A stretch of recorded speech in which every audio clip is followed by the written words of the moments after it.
국회의장님과 선배 동료 의원 여러분, 그리고 참석해 주신 국무위원 여러분, 자유한국당 원내대표 나경원입니다. 제1야당 원내대표로서 감히 국민을 대신하여 문재인 대통령께 묻습니다. 문재인 대통령께서는 조국 전 장관 임명을 강행하면서 명백한 위법 행위가 확인되지 않았는데도 의혹만으로 임명하지 않는다면 나쁜 선례가 될 것이라고 말씀하셨습니다. 지금도 정말 그렇게 생각하십니까? 8월에는 우리 경제의 성장세가 건전하다.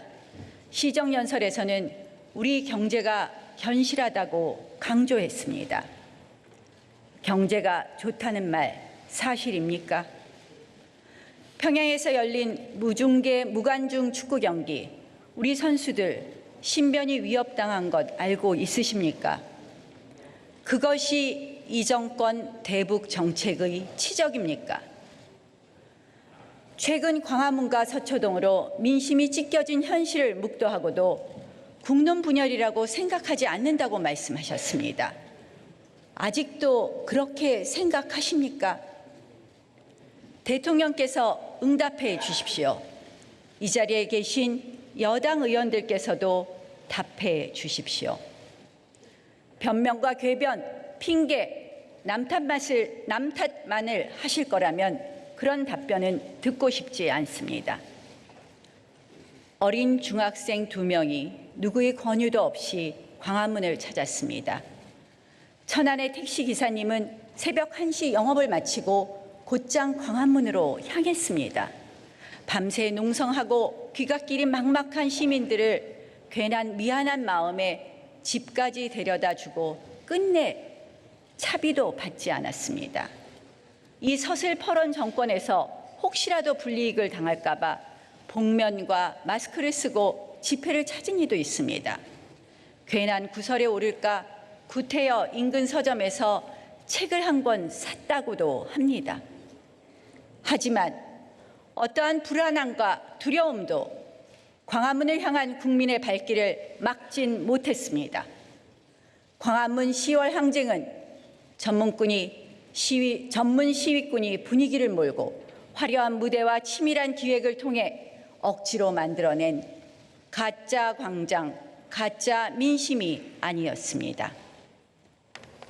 평생 일만 하며 살아온 우리 아버지, 집회라고는 상상조차 해보지 못한 우리 어머니, 아이들 키우느라 정신없는 젊은 부부, 공부하랴, 취업 준비하랴 하루하루가 바쁜 학생들, 이 모두가 바로 광화문 10월 항쟁의 주인공입니다.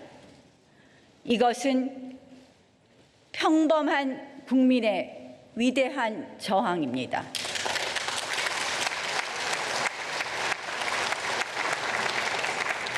저는 이 위대한 저항에 감사와 존경을 느꼈습니다. 동시에 성난 민심의 그 거센 분노가 얼마나 무서운 것인지 두려움과 경외감을 느꼈습니다. 우리 국민이 광장을 향하는 이 사태에 이를 때까지 도대체 자유한국당은 무엇을 했는가 깊이 반성하기도 했습니다. 저는 이 10월 항쟁의 뜻을 우리 자유한국당이 깊이 받들고 겸허한 마음으로 투쟁할 것을 다짐했습니다. 조국 전 장관 사태로 10월 항쟁이 멈출 것이라는 기대는 이 정권의 착각일 뿐입니다. 10월 항쟁의 절규가 향한 곳은 바로 청와대입니다. 문재인 정권 2년 반에 대한 심판은 이제 막 시작된 것입니다.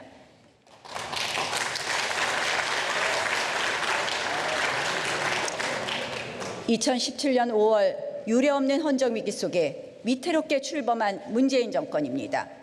안타깝게도 문재인 정권 2년 반, 무엇 하나 잘한 것이 없는 완전한 실패의 국정 운영이었습니다. 국민은 이 정권의 거짓말에 속았습니다. 계속해서 빼앗기고 잃어버려야만 했습니다. 나라 전체가 무너지는 것을 바라봐야만 했던 암흑의 시간이었습니다. 기만, 박탈, 파괴, 이 세 단어 외에는 지난 2년 반의 문재인 정권을 설명할 길이 없습니다. 이게 나라냐며 외쳤던 문재인 대통령입니다. 기회는 평등하고 과정은 공정하며 결과는 정의로울 것이라고 했습니다. 특권과 반칙이 없는 세상을 만들겠다고 했습니다. 하지만 국민은 속았습니다. 취임사는 완전히 허구였습니다. 코드와 이념의 사슬로 묶인 측근들이 이 모든 권력과 기회를 독식했습니다. 하는 일마다 편법과 위법, 힘의 논리로 과정은 비틀어지고 굴절됐습니다. 정의는 형체를 알아볼 수 없을 정도로 무너져 버렸습니다. 조국 전 장관의 임명 강행은 거짓말 정권의 정수를 보였습니다. 불쑥 국회를 찾아 밤을 새워가며 늘어놓은 그 수많은 거짓말에 국민은 경악했습니다. 결국 배우자 구속으로까지 이어진 사모펀드에 대해 몰랐다, 이번엔 처음 들었다, 새빨간 거짓말을 습관적으로 늘어놓았습니다. 멍석을 깔아준 여당, 부끄럽지도 않습니까? 더불어민주당에게 의회의 존엄성은 그토록 가벼운 것이었습니까? 정말 안타깝습니다. 취임하자마자 적폐몰이에 나선 이 정권, 얼마나 깨끗한 척 자신들을 포장했습니까? 도덕과 정의의 논리를 독점하며 비수와 같은 말들로 상대를 공격했습니다. 그런데 알고 보니 훨씬 더 추악한 불의의 기득권 집단이었습니다. 탐욕 좌파였던 것입니다.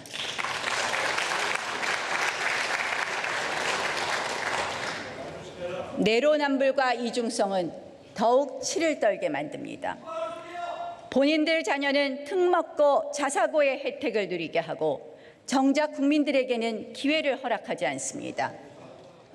통상적인 부동산 투자도 제약시하면서 본인들의 불법성 투기는 눈 감아줍니다.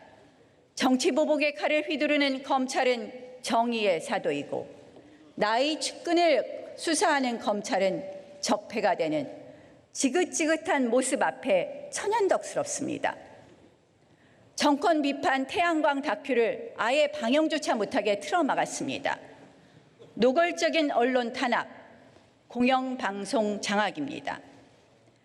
블랙리스트, 휴대폰 불법 사찰, 공무원 탄압, 그 수법과 정도는 훨씬 더 집요해졌습니다.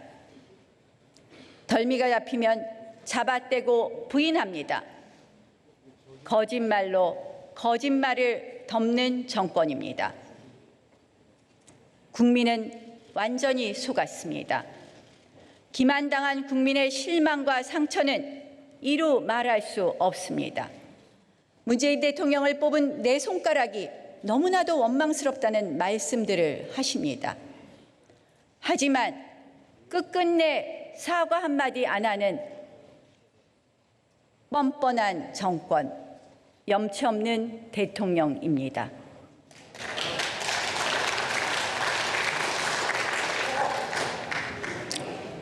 국민은 빼앗기고 잃어버렸습니다. 지난 2년 반 우리 국민의 삶은 상실과 박탈의 시간이었습니다.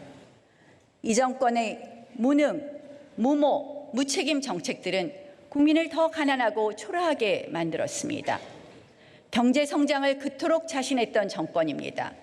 결국 성장률은 1%대로 주저앉을 위기에 놓였습니다. 튼튼했던 우리 경제를 저성장의 늪으로 밀어넣었습니다. 끝내 포기할 줄 모르는 소득주도 성장 정책, 국민은 일자리와 소득을 모두 잃어버렸습니다.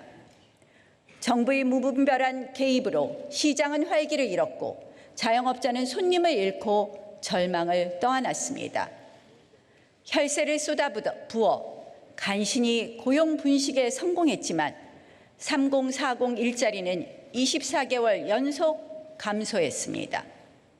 가짜 일자리만 늘어나고 진짜 일자리는 씨가 마르고 있습니다. 어렵고 힘든 사람일수록 더 내몰렸습니다.